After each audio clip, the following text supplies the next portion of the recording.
An award-winning film from France has rekindled a long-running debate in this country. How much on-screen sex is acceptable for American audiences?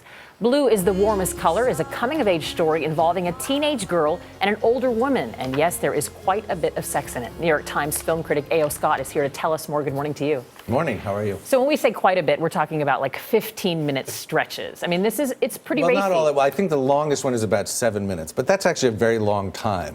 Yeah, sure.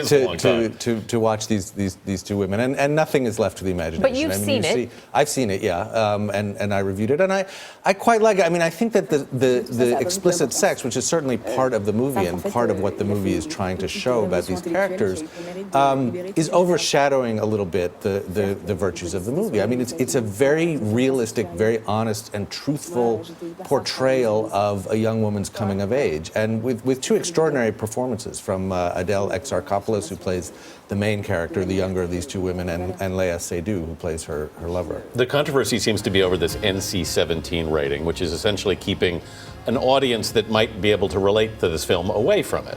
Right, and this is a tricky one because I don't think it's a mistake that it has the NC-17 rating. I mean, the NC-17 rating exists to tell parents that this has some very strong content that a lot of parents would not want their children to see, and this is not one of those ambiguous cases where they could have trimmed a little bit or cut a little bit. This is certainly, but I do think it's too bad that in most cases that's taken as not letting anyone under 18 into the theater under any circumstances. You took your own daughter to this film.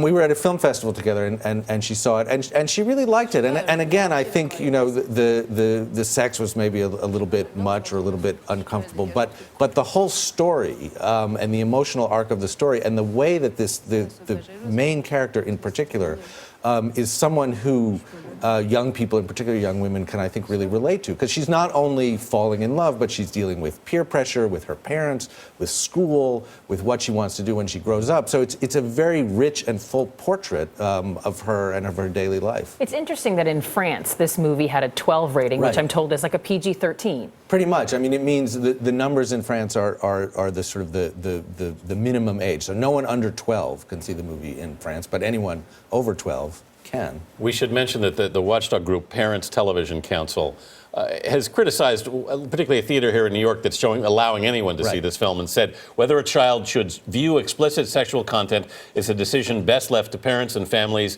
and we strongly object to your theater's usurping of their appropriate role. Well, I don't quite understand that, because I agree that it is best left to parents and families, but this one theater, the IFC Center in Lower Manhattan, has said that it will let high school students come and see it. And the NC-17 rating is an advisory. It's not a legally binding,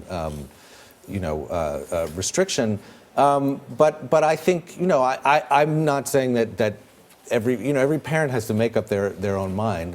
But I would say that if you have a mature, curious, serious teenager, it's not a terrible movie to Well, aside to from see. being uncomfortable seeing it with her dad, did your daughter like the movie? She liked it a lot. She went back and saw it a second time, and I have to say it's remarkable. Not a lot of teenagers seek out 3-hour-long movies in a foreign language with subtitles, but I think she really responded to the performances and to the characters, and felt like there was a lot just in the life that's portrayed in this film that she could really relate to. The film is Blue is the Warmest Color. A.O. Scott, thank you. Thank you.